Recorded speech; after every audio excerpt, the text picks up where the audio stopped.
마음을 정돈하시고 하나님께 예배를 드리시겠습니다. 하늘을 창조하여 펴시고 땅과 그 소산을 내시며 땅 위의 백성에게 호흡을 주시며 땅에 행하는 자에게 영을 주시는 하나님 여호와께서 이같이 말씀하시되 나 여호와가 의로 너를 불렀은즉 내가 내 손을 잡아 너를 보호하며 너를 세워 백성의 언약과 이방의 빛이 되게 하리니 내가 눈먼 자들의 눈을 밝히며 갇힌 자를 감옥에서 이끌어내며 흑암에 앉은 자를 감방에서 나오게 하리라. 주님, 저희들의 눈을 밝혀 주시옵소서. 저희들을 비진실의 감옥에서 건져 주시며 어둠에 앉은 저희들을 그 어둠의 방에서 나오게 하여 주시옵소서. 주님은 인류를 향한 하나님의 약속이시며 하나님을 알지 못하던 자들이 하나님을 볼 수 있도록 비추는 진리의 빛이셨습니다. 오늘 이 땅 위에 비추어 주셔서 저희로 참된 하나님의 백성, 하나님의 자녀 될 수 있도록 성령 하나님 기름 부어 주시고 오늘 이 예배를 통하여서도 성령께서 우리 가운데 함께 하시며 우리를 주장하여 주시기를 원합니다. 예수님의 이름으로 기원하옵나이다. 아멘. 사도신경으로 신앙 고백드리십니다. 나는 전능하신 아버지 하나님 천지의 창조주를 믿습니다. 나는 그의 유일하신 아들 우리 주 예수 그리스도를 믿습니다. 그는 성령으로 잉태되어 동정녀 마리아에게서 나시고 본디오 빌라도에게 고난을 받아 십자가에 못 박혀 죽으시고 장사된 지 사흘 만에 죽은 자 가운데서 다시 살아나셨으며 하늘에 오르시어 전능하신 아버지 하나님 우편에 앉아 계시다가 거기로부터 살아있는 자와 죽은 자를 심판하러 오십니다. 나는 성령을 믿으며 거룩한 공교회와 성도의 교제와 죄를 용서받는 것과 몸의 부활과 영생을 믿습니다. 아멘. 20장 찬송하십니다. 20장입니다. 20장. 큰 영광 중에 계신 주 나 찬송합니다.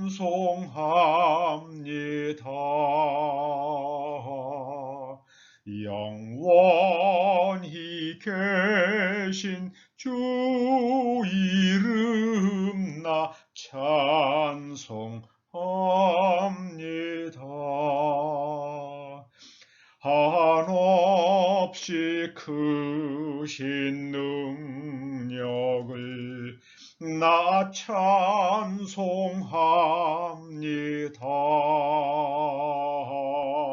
참되고 미쁜 그 언약 나 찬송합니다.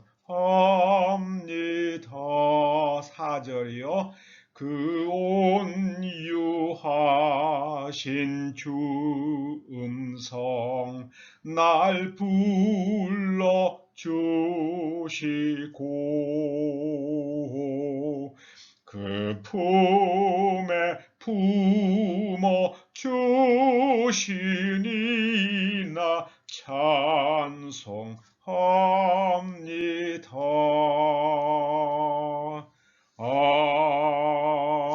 아멘.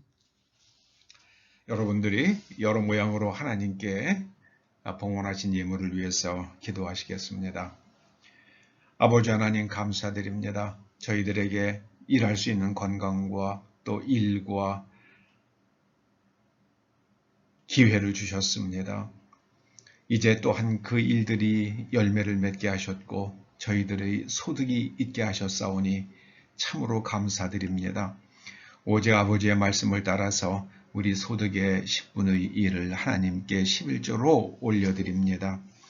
또한 우리 삶의 이모저모로 도와주시고 우리의 기도에 응답해 주시며 저희를 바른 길로 인도하여 주시오니 감사하여 이 감사 예물을 드리며 또한 주일 예물을 봉헌하오니 연락하여 주시옵소서.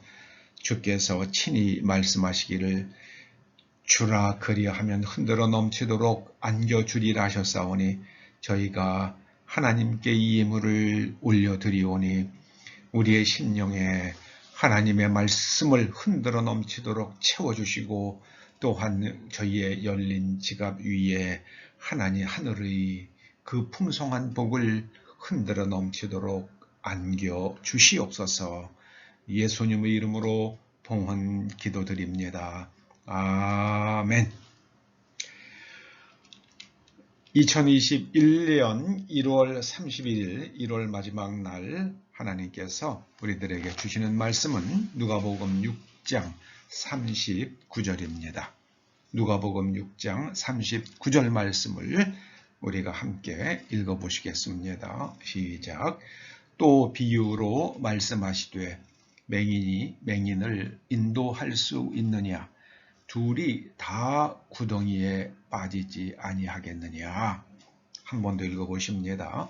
또 비유로 말씀하시되 맹인이 맹인을 인도할 수 있느냐? 둘이 다 구덩이에 빠지지 아니하겠느냐? 오늘 말씀은 예수님의 비유십니다. 예수님께서는 예수님 시대의 사람들을 맹인이라고 비유하십니다. 맹인에 비유하십니다. 앞을 못 보는 사람들. 그리고 그 종교 지도자들에 이끌려가는 사람들을 맹인의 인도함을 받는 사람들로 비유하십니다.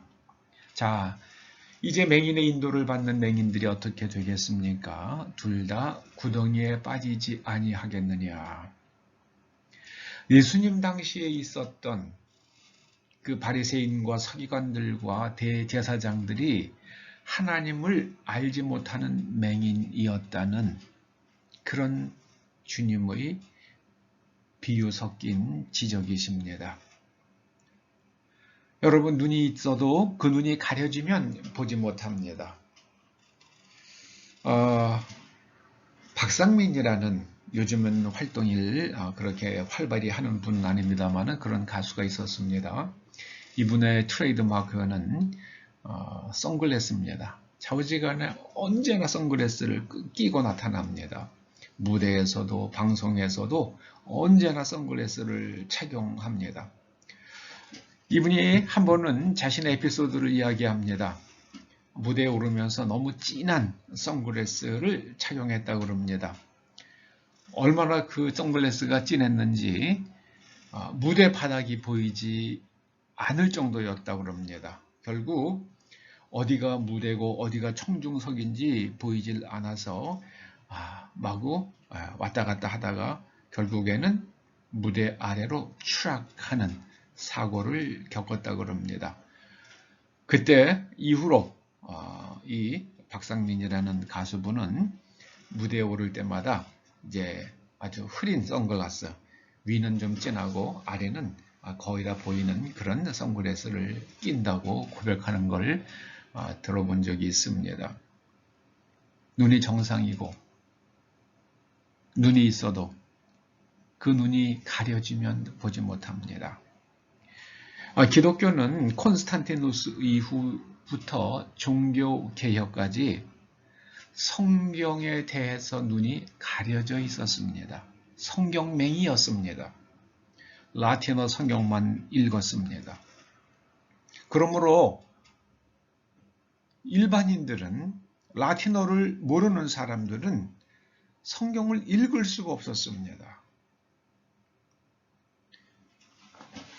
그래서 콘스탄티누스 이후로부터 종교개혁 시대까지 거의 한 1200년간은 성경맹 기독교 시대라고 저는 말하고 싶습니다. 성경맹이었습니다.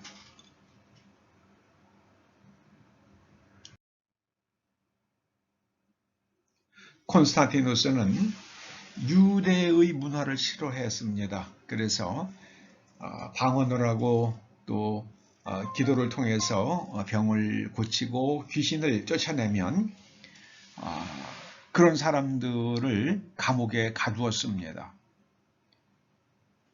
그래서 성경이 있는 대로 믿는 사람들, 사도들의 신앙을 본받아서 이어받아서 믿는 사람들은 콘스탄티누스의 박해를 피해서 알프스 깊은 산속으로 도망갔습니다. 그 사람들이 12세기 말에 발도라는 한 부자 청년과 만나게 됩니다. 그 사람들이 신앙의 모습을 보면서 이 발도라는 부자 청년이 깊은 감명을 받고 자신의 모든 재산을 팔아서 가난한 사람에게 나누어 주고 그가 그 산속에 도피한 사람들에게 들어갑니다. 그때로부터 그 사람들은 왈도파 혹은 발도파 이렇게 불립니다. 얀 후스가 발도파의 영향을 받았고 마틴 루터가 얀 후스의 영향을 받았습니다. 그래서 독일 보름스에 있는 마틴 루터 기념관 앞에 보면 이 발도의 동상이 있습니다. 왜냐하면 마틴 루터의 그 정신적 뿌리가 발도라고 그렇게 이해하기 때문에 그렇게 발도의 동상을 마틴 루터 기념관 앞에 세운 겁니다. 종교 개혁이 일어나고 나서 크리스천들은 비로소 성경에 눈을 뜨게 되었습니다. 종교 개혁은 성경에 눈을 뜨게 된 성경맹으로 살던 기독교인들이 성경에 대해서 눈을 뜬 그런 사건이 바로 종교개혁입니다. 그런데 안타까운 것은 마틴 루터조차도 어떤 부분에 대해서는 맹 상태였습니다. 바로 유대인의 의미를 이해하지 못했습니다. 그래서 예수님을 영접하지 않는 유대인들에게 절망하고 유대인들은 찢어 죽이거나 불태워 죽여 마땅하다고 그렇게 글을 남겼습니다. 여러 군데 그런 글을 썼습니다. 히틀러가 유대인들을 청소하기 위해서 그야말로 인정청소죠. 바로 마틴 루터의 글을 모아서 유대인들에 대한 저주의 글들만 모아서 그걸 가지고 독일의 루터교 교회에 뿌렸고 독일 국민들에게 뿌렸습니다. 그래서 독일인들은 루터의 가르침을 따라서 독일의 그리스도인들이 유대인들을 죽이는 일에 아무런 갈등을 느끼지 않았던 겁니다. 성경을 제대로 알지 못하면 그렇게 수백만 명의 사람을 죽일 수 있습니다. 저는 현대의 기독교인들을 보면서 특히 교회 또 많은 목사님들과 교회들을 보면서 어느 부분에서는 마틴 루터처럼 성경맹이 아닌가 하는 그런 생각을 하곤 합니다. 특별히 19세기에 더했죠. 그래서 니체는 개신교 목사의 아들로 태어나서 신학을 했던 사람입니다. 신학을 하고 싶어 했던 사람입니다. 나중에 그는希腊의 고전 문학을 공부해서 20대 초반에希腊 고전 문학의希腊 고전의 교수가 되죠. 니체가 유럽인들을 향해서 너희가 신을 죽였다고 통렬하게 비판을 합니다. 곧 성경 속에 계시된 성경이 말하는 하나님을 부정하고 있다는 겁니다. 그걸 니체는 시적으로 신을 죽였다 이렇게 표현을 했습니다. 19세기 유럽인들은 성경 속에 있는 기적들을 신화라고 생각을 했습니다. 미개한 인간이 아직 개화되기 전에 그냥 자연현상을 착각으로 그렇게 신화로 만들어낸 것이다. 그렇게 해석했습니다. 그래서 그런 모습을 보면서 니체는 너희가 신을 죽였다. 그래서 너희에게 하나님은 더 이상 작동하지 않는다. 하나님께서는 너희들에게 더 이상 역사하시지 않는다. 그것을 그는 신은 죽었다. 그렇게 표현한 겁니다. 19세기에 기독교인들은 기적이 없다고 생각을 했습니다. 이 완전히 성경맹이죠. 그러다가 그것이 깨지기 시작을 한 게 바로 아주사 부흥입니다. 1906년에 일어났던 아주사 부흥입니다. 여러분들은 성경을 있는 대로 보십니까? 아니면 콘스탄티누스처럼 자기가 보고 싶은 대로 보십니까? 제가 오늘 설교 제목을 맹인들의 행진이라고 붙인 이유는 1975년에 나온 바보들의 행진이라는 영화를 패러디한 제목입니다. 이건 소설가 최인호 씨가 각본을 썼죠. 그 영화에 나오는 송창식 씨의 노래는 지금도 불리고 있습니다. 왜 불러 하는 노래 하고요. 고래사냥. 신화처럼 숨을 쉬는 고래 잡으러 하는 그런 그 고래사냥이 바로 이 영화에서 나오는 노래입니다. 이 영화 속에 나오는 그 병태와 영철이라는 이 철학과 학생이 주인공인데요. 이 사람들 중에 영철이 동해바다로 고래를 잡으러 떠납니다. 그리고 동해바다에 이르러서는 바닷가 절벽 위에서 자전거를 타고 바다를 향해서 돌진합니다. 이 영철은 눈에 보이는 현실의 부조리가 전부라고 생각을 했습니다. 그 현실 너머를 보지 못했습니다.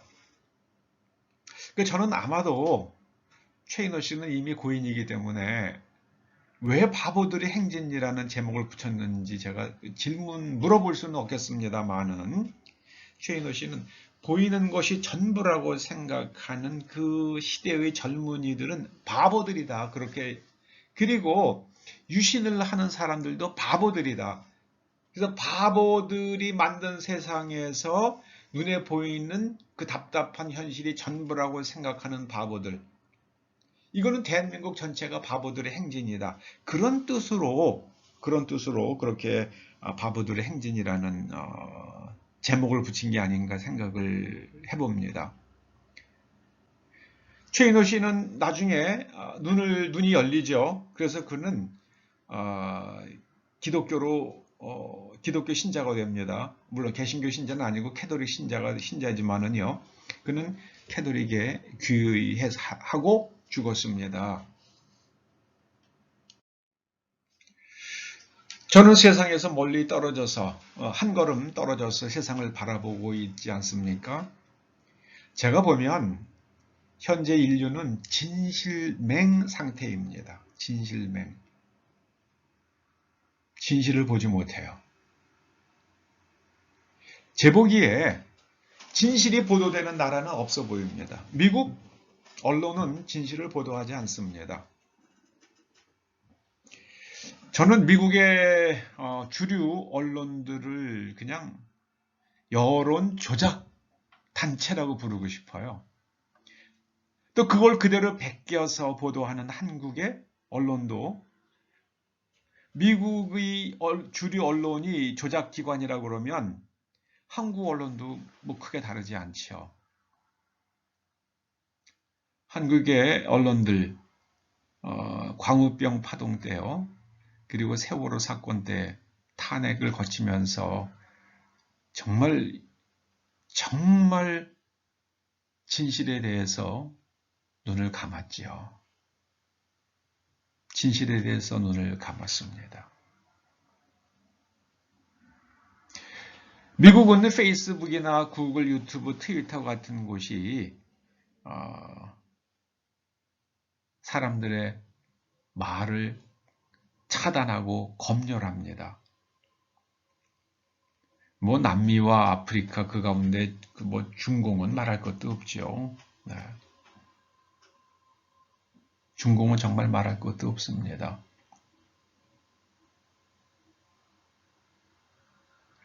현재 인류는 진실맹 상태입니다. 그래서 이 진실이 없어지면 그 진실을 떠나면은 그 다음은 부자유입니다. 감옥이에요. 예수님의 말씀입니다. 진리가 너희를 자유케 하리라. 진실이 너희를 자유케 한다는 말씀이에요. 그런데 이 진실에 대해서 진실을 보지 못하고 진실을 알지 못하고 진실에 대하여 눈을 감으면 너희들은 감옥에 빠진다. 그 감옥은 거짓의 감옥, 사단의 감옥, 죄의 감옥입니다.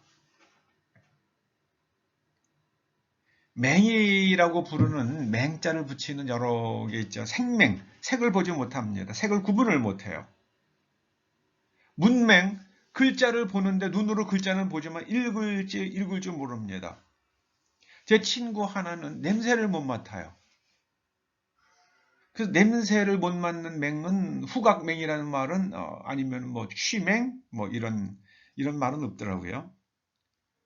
그 요리사에게 냄새를 맡는 게 얼마나 중요합니까? 그런데 이연복이라는 화교 요리사는 코가 나빠서 수술하고 나서부터 냄새를 전혀 맡지 못한다고 그러더라고요. 오직 미각에만 의존해서 요리를 한다고 그럽니다. 그러고도 요리 잘하는 거 보면은요, 참 놀라운 사람입니다. 우리가 성경을 읽으면서도 성경의 뜻을 제대로 모르면 우리가 성경맹이 되는 거죠. 그 뜻을 모르면 성경맹이 되는 겁니다. 가장 무서운 맹입니다. 성경맹, 진실맹. 가장 무서운 맹입니다.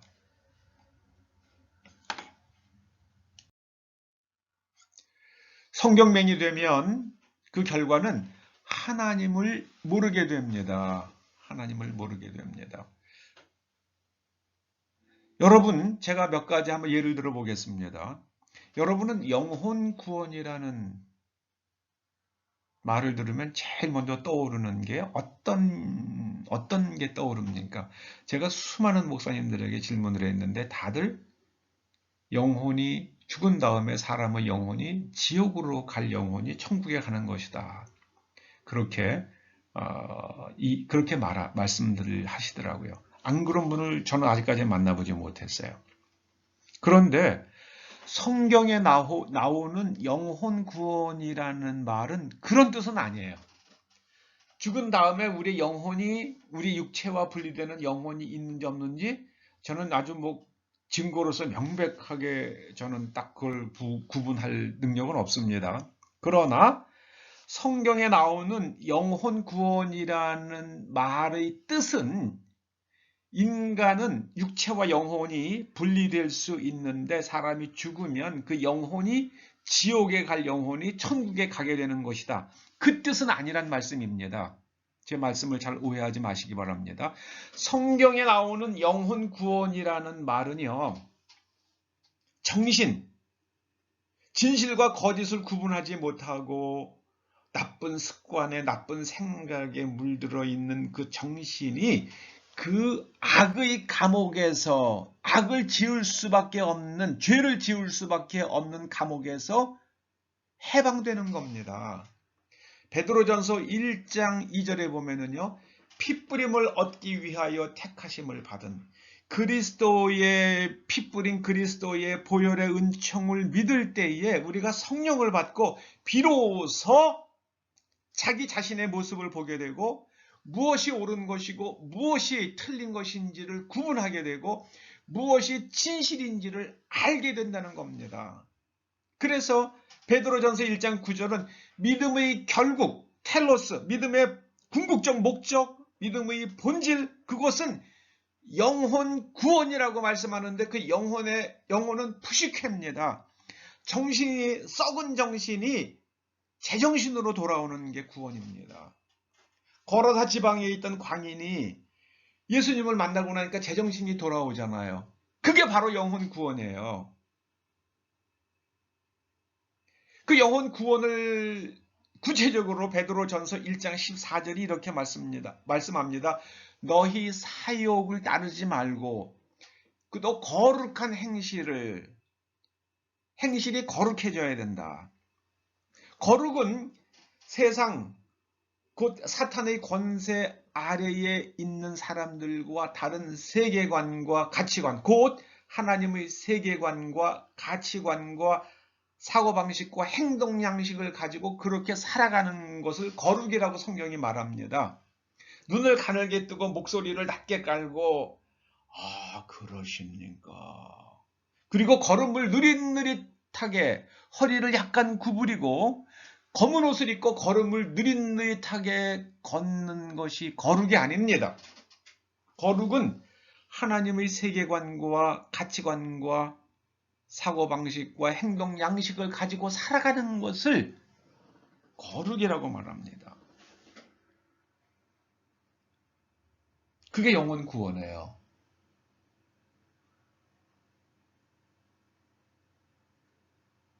영혼 구원은 저는 사람의 영혼이 육체와 분리되는 그 무실체가 있는지 없는지 저는 모릅니다.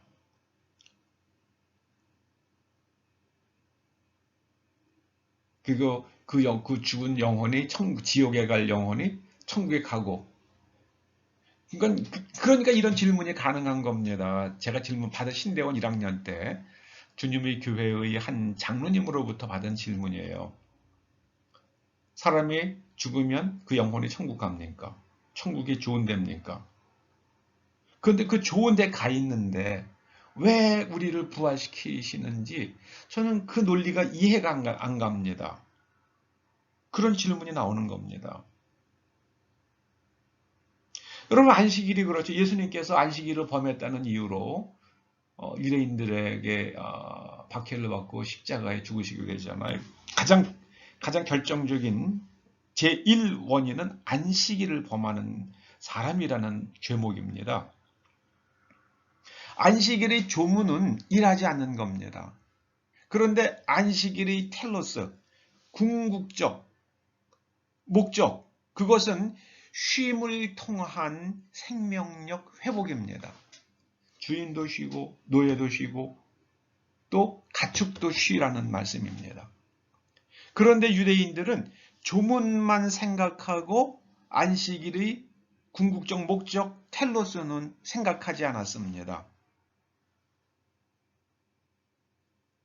여러분, 십자가를 보면서 한 면만 보면 안 됩니다. 십자가를 보면서 내 죄 사함 받았다는 것만 보면 안 돼요. 십자가는 인간이 이렇게 하나님을 모른다는 그 증거기도 합니다. 성경을 달달달 외우고요. 구약을 달달달 외우고 구약을 그렇게 잘 조문을 지키는 사람들이 그 텔로스, 그 말씀들의 궁극적 목적을 이해하지 못하니까 예수님을 십자가에다가 못 박아 죽이는 겁니다. 안식일을 범한다고요. 십자가는 성경을 다 외워도 성경명이 될 수 있다는 증거기도 합니다.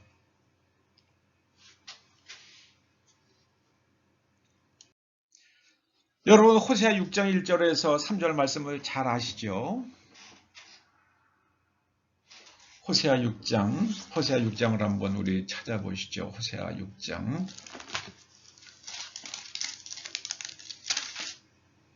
같이 한번 읽어보시겠습니다.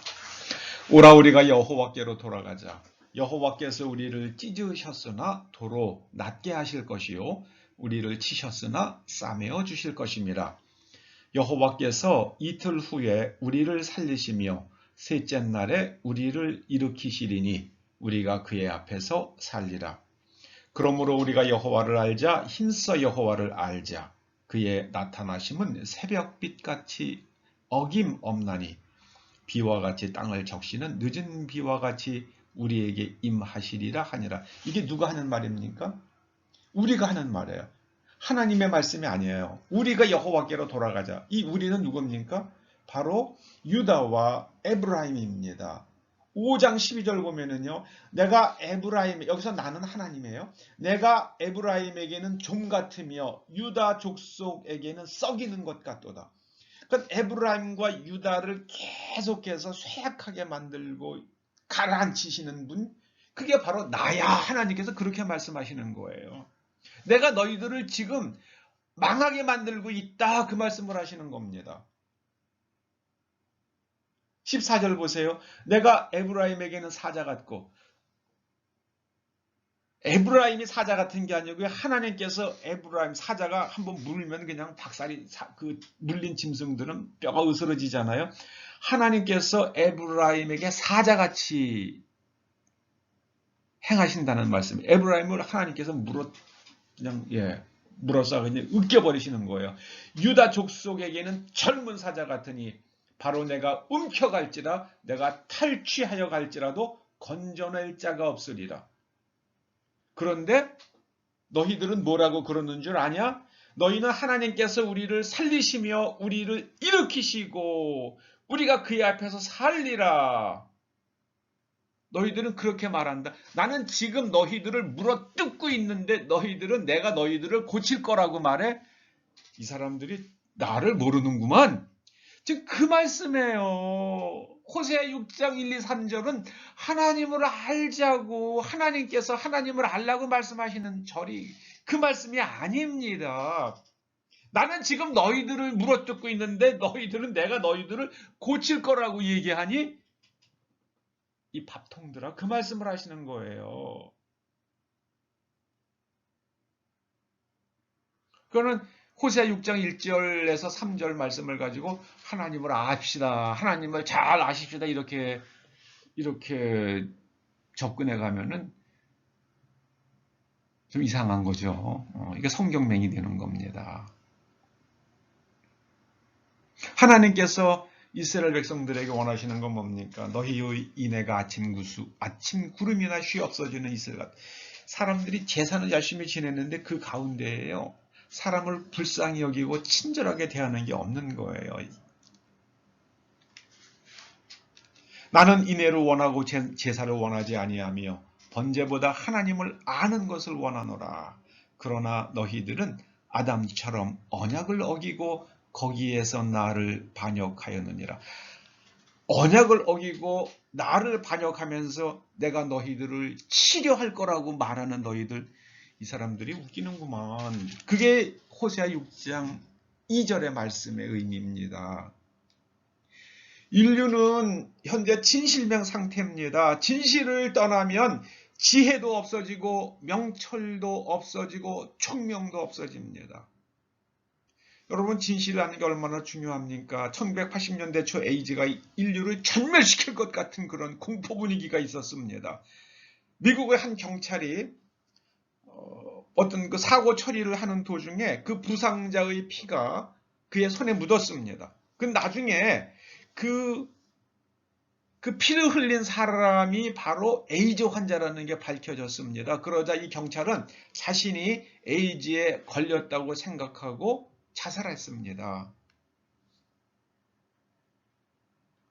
물론 그 경찰은 에이즈에 걸리지 않았습니다.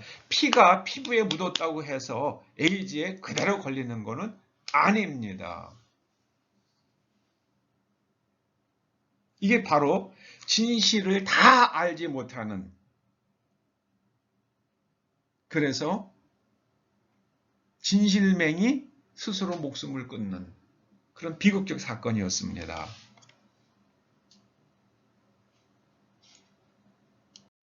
오늘날 한국인들은 진실맹인 것 같아요. 제 보기에는. 아니, 생각맹이라고 하는 게 차라리 더 정확할지도 모르겠습니다.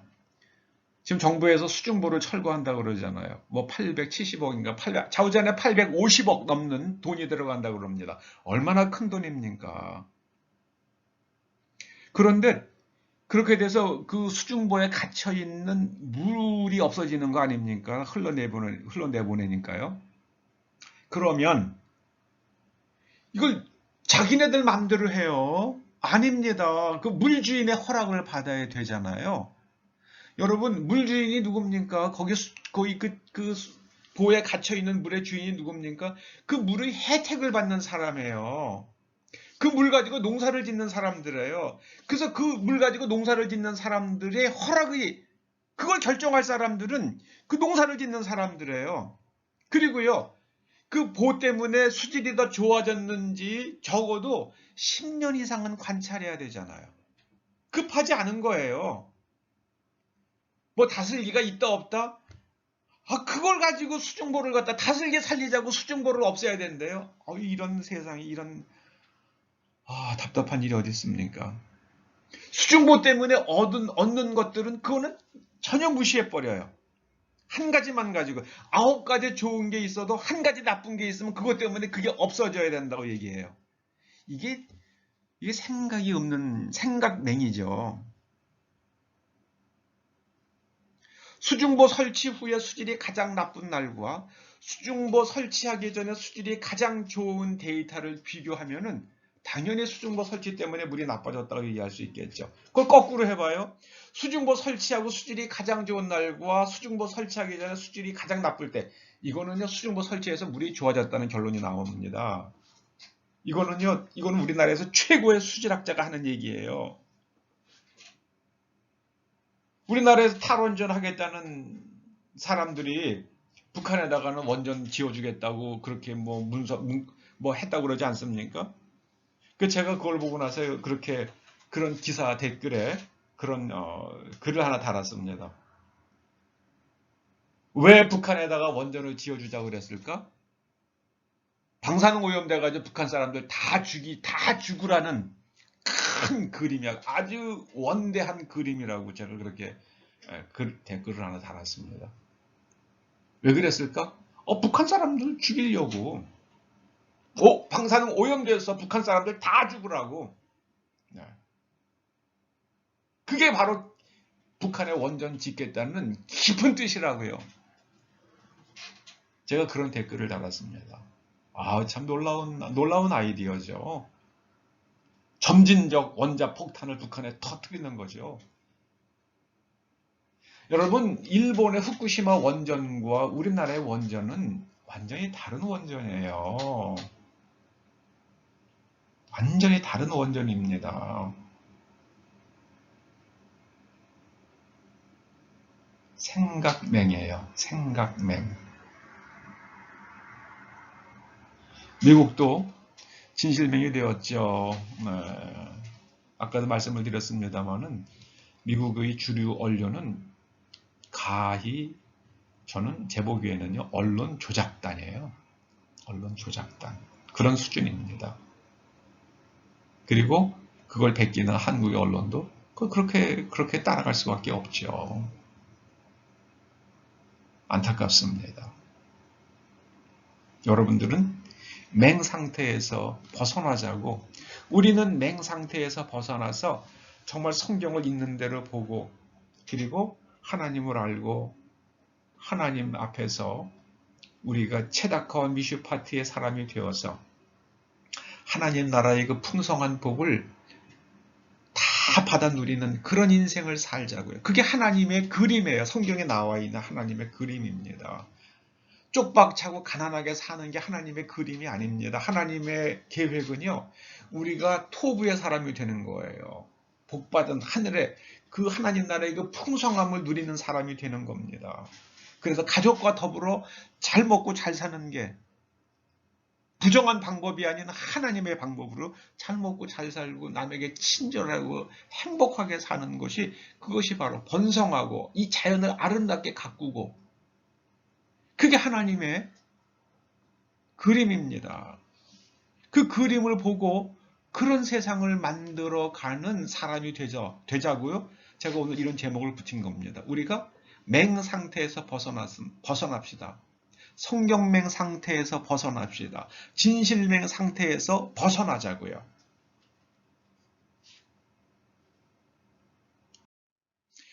여러분, 이제 가까운 장래에 어떤 일이 일어날 것 같습니까? 마태복음 24장 29절에 이렇게 말씀하십니다. 그날 환란 후에 즉시 해가 어두워지며 달이 빛을 내지 아니하며. 해가 없어지는 겁니까? 달이 없어지는 겁니까? 그러지 않겠죠. 해가 어두워지고 달이 빛을 내지 않는 그런 상태가 되려면 대기의 오염이 아주 극심해야 되죠. 극심한 대기 오염이 일어납니다. 이거는 아마도 슈퍼 화산이나 핵전쟁으로 인한 핵겨울이 오면 이렇게 될 겁니다. 그런데 주님께서는 마태복음 24장 45절에서 때를 따라 양식을 나누어 줄 자가 누구냐. 이 양식은요, 상징적으로는 하나님의 말씀일 수도 있고요. 일용할 양식, 하나님 말씀일 수도 있습니다만은, 식량을 방사능 오염되지 않도록 잘 비축해서 사람들을 먹이는 사람을 얘기할 수도 있습니다. 문자적으로는요. 그래서 식량을 비축하는 준비를 어떻게 할 것인가 연구도 하고, 정말 실제적으로 그 스웨덴에 보면은 그 씨앗 저장고를 만들었다고 그러잖아요. 지구상에 있는 모든 식물의 씨앗 저장고. 그처럼 우리도 식량을 잘 비축해서 양식을 나눠주는 교회가 돼야 되는 거 아닌가, 이런 생각이 머리에 스칩니다. 실제로 그런 일을 하는 목사님이 있더라고요. 이미 시작한 사람이 있더라고요. 참. 누가복음 21장 11절에 보면은요, 이제 마지막 때가 되면, 주님이 재림하실 때가 되면 곳곳에 큰 지진과 기근과 전염병이 있고 무서운 일이 있고 하늘의 징조가 있을 것이다 그러시는데요. 그 하늘의 징조가 뭐냐 하면 베드로후서 3장 10절에 나옵니다. 하늘이 큰 소리로 떠나가고 물질이 뜨거운 불에 풀어지고 땅과 그 중에 있는 모든 일이 드러나리로다. 땅과 그 중에 있는 모든 일이 드러난다는 것은요, 계시록 9장 2절에 보면은 무저갱을 여니 큰 화덕의 연기 같은 연기가 올라오매 해와 공기가 그 구멍의 연기로 말미암아 어두워지는 걸 말하죠. 무저갱이 열린 거는요, 땅속에 있는 지각의 균열이 생기면서 엄청난 용암이 솟구쳐 나와서, 그래서 연기가 큰 화덕의 연기 같은 연기가 올라오면서, 이게 어마어마한 화산재의 분출이죠. 그래서 해가 어두워지고 달이 빛을 내지 않는, 너무 먼지가 심해서, 그러려고 그러면 우리는 공기정화 시설과 그리고 식량을 비축해야 될 겁니다. 저는 그런 생각이 들어요. 가까운 멀지 않은 장래에 있을지도 모르겠어요. 그래서 주님께서 마지막 때에 저희들 보고 산으로 도망가라 그러시는 것 같아요. 산이 그런 어려운 일이 일어날 때 우리를 보호하는 우리가 가장 좋은 피난처가 될 거라고 그럽니다. 산에는요, 우선 산소가 많이 나오죠. 그 다음에 이제 또 피할 수 있는 동굴들도 있죠. 그리고 오염되지 않은 흙이 있죠. 그리고 먼지들은 무거우니까 밑으로 빨리빨리 더 낮은 곳으로 내려가잖아요. 산은 그야말로 오염이 훨씬 덜합니다. 높은 곳이기 때문에.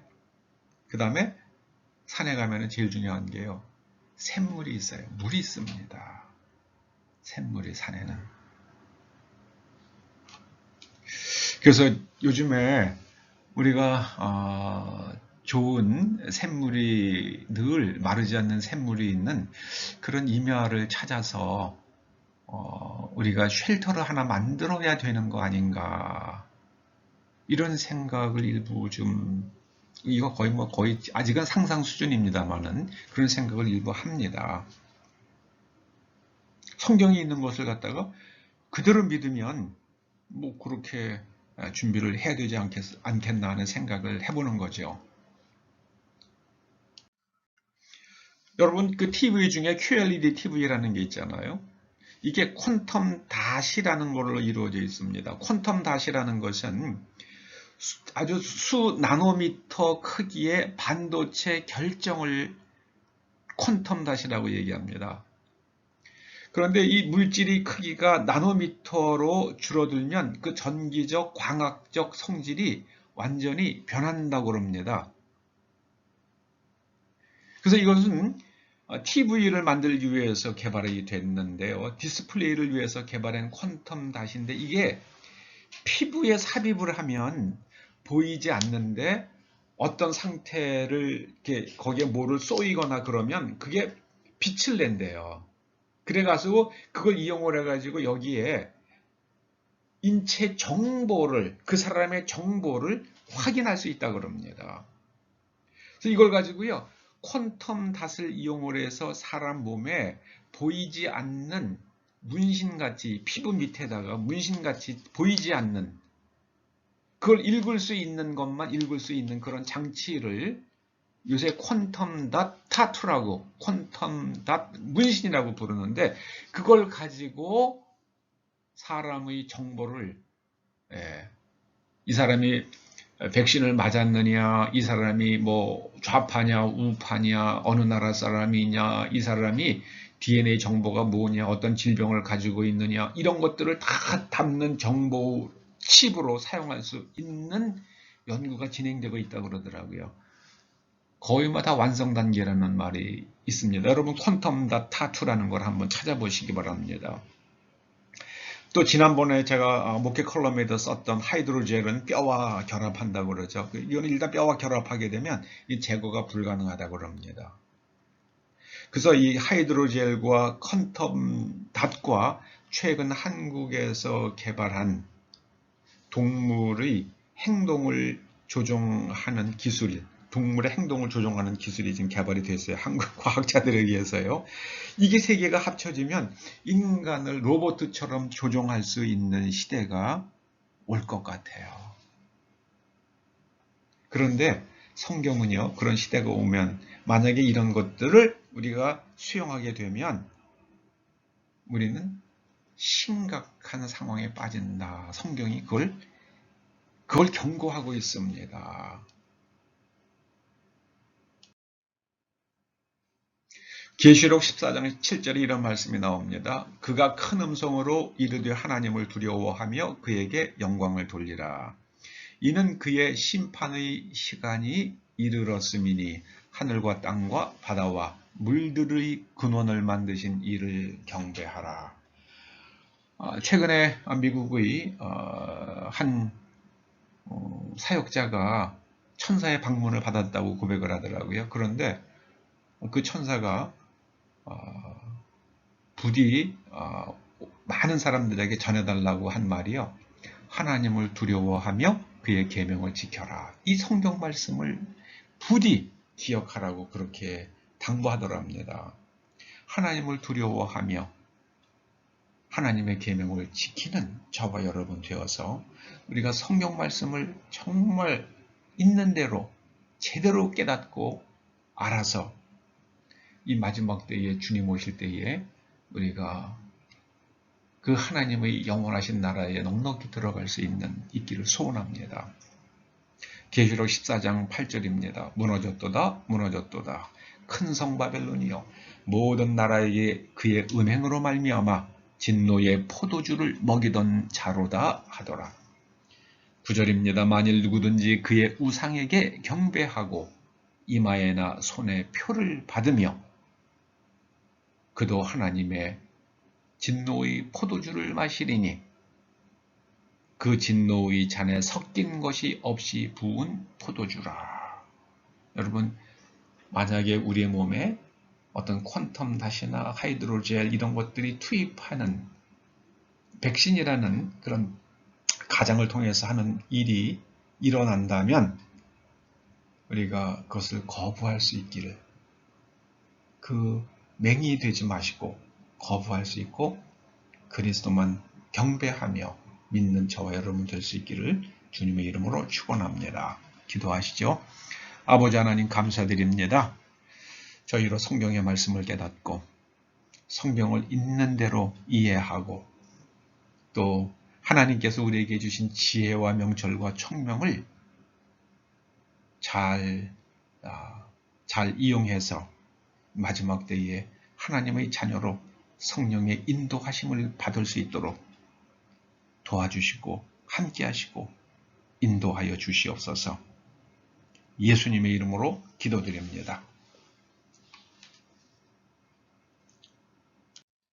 광고 말씀은요, 연말 정산용 기부금 영수증 필요하신 분 준비되어 있으니까 말씀하시면 되고요. 특별한 광고 말씀은 없습니다. 여러분한테 건강 조심하시고 마스크 잘 착용하시고 손 잘 씻으시고 그렇게 하시기 바랍니다. 우리 366장 찬송하시겠습니다. 366장. 어두운 내 눈 밝히사 진리를 보게 하소서. 진리의 열쇠 내게 주사 참빛을 찾게 하소서. 깊으신 뜻을 알고자 엎드려 기다리오니 내 눈을 뜨게 하소서. 성령이여 막혀진 내 귀 여시사 주님의 귀한 음성을 이 귀로 밝히 들을 때에 내 기쁨 한량 없겠네. 깊으신 뜻을 알고자 엎드려 기다리오니 내 귀를 열어 주소서. 성령이여 봉해진 내 입 여시사 복음을 널리 전하고 차가운 내 맘 녹여주사 사랑을 하게 하소서. 깊으신 뜻을 알고자 엎드려 기다리오니 내 입을 열어 주소서.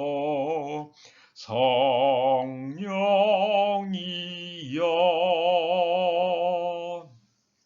축도로 예배를 마치십니다. 이제는 우리 주 예수 그리스도의 은혜와 우리 아버지 하나님의 그 크신 사랑과 성령님의 감화 감동 인도하시며 맹을 벗게 하심이 오직 말씀 안에서 하나님을 참되게 알고 거룩한 사람으로 살다 하나님의 영원하신 품으로 들어가기를 소망하고 돌아가는 초대 성도들과 그 자녀들과 이 교회와 이 민족과 또 미국 국민들 위에 이제로부터 영원토록 함께 하시옵기를 간절히 축원하옵나이다. 아멘.